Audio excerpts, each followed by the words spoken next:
students, how are you? Today we are going to start chapter number 1 and the topic is matrices and determinants. So first of all we start the definition of matrices. Matrix क्या है? A rectangular array और arrangement of real numbers, यानी आपके पास real numbers that enclosed in a square bracket is called matrix. मैं counter example लिखना चाहूँ matrix की, तो A which is equals to 1 2 3 4। अब ये मेरे पास एक मैट्रिक्स है।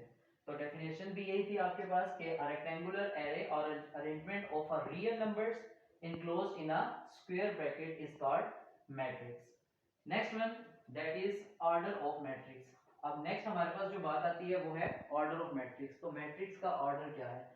In matrix, the number of rows and columns is called order of matrix. अगर सिंपल हम बात करें the combination of rose and matrix, यानी वो मैट्रिक्स जो है उसके अंदर कितनी रोज हैं और कितने कॉलम्स हैं, ठीक है, उसको हम जो है वो मैट्रिक्स का ऑर्डर कहेंगे। It can be represented by m by n। Matrix के ऑर्डर को हम इस तरह से रिप्रेजेंट कर सकते हैं m बाय n। जो फर्स्ट आपके पास m है वो रिप्रेजेंट करता है रोज को और n रिप्रेजेंट करता है कॉलम को, ठीक है। तो अब मैं काउंटर एग्जांपल देने जा रहा हूं जिसमें मैं ऑर्डर को डिस्कस करूंगा मैट्रिक्स के। Let's suppose 3 4 5 and 6। तो ये जो हॉरिजॉन्टल्स होती हैं ये रोज को रिप्रेजेंट करती हैं, रो 1 रो 2, और जो वर्टिकल्स होती हैं ये कॉलम को रिप्रेजेंट करते हैं, कॉलम 1 और कॉलम 2, ठीक है।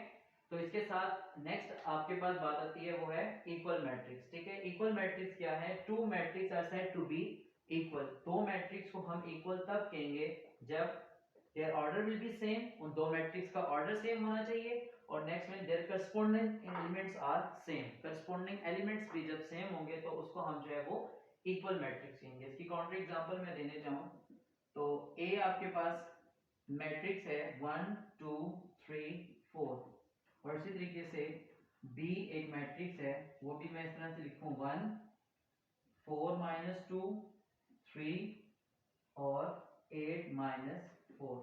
अब ये दो मैट्रिक्स जो है वो इक्वल मैट्रिक्स हैं। इक्वल मैट्रिक्स इस सेंस में कि इन दोनों का ऑर्डर जो है वो सेम है। ऑर्डर मींस के इस मैट्रिक्स में दो रोज हैं और दो कॉलम हैं, और इस मैट्रिक्स का ऑर्डर में भी आपके पास दो रोज हैं और दो कॉलम हैं। और करस्पॉन्डिंग एंट्रीज मींस, अब आप देखो यहां पर आप इसको सॉल्व करोगे बी मैट्रिक्स को, तो वो आपके पास लिखा हुआ है 1 4 माइनस 2 2 3 8 माइनस 4 4।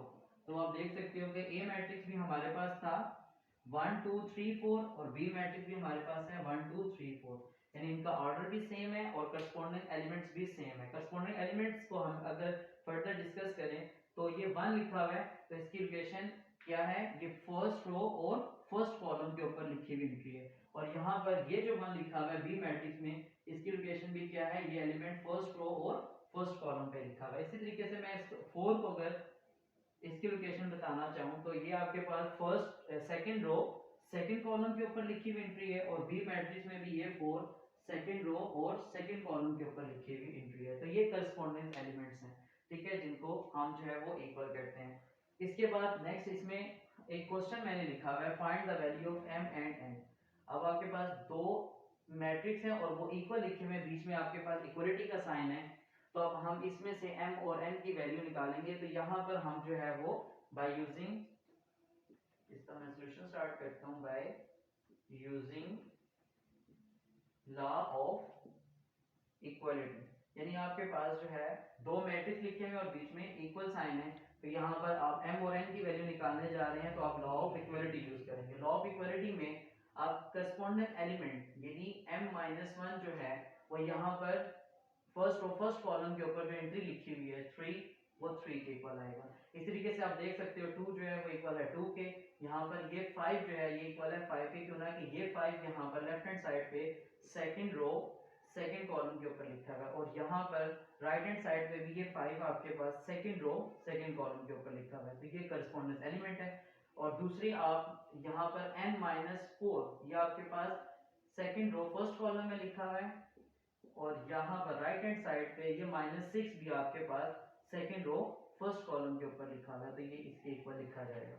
अब यहाँ से आपने m और n की वैल्यू निकालनी है, तो सिंपल आपने क्या करना है, m की वैल्यू निकालनी है। लेफ्ट हैंड साइड पे ये -1 है, तब इसको आप राइट साइड पे लेकर आओगे तो +1 हो जाएगा, तो m की वैल्यू आ जाएगी 4।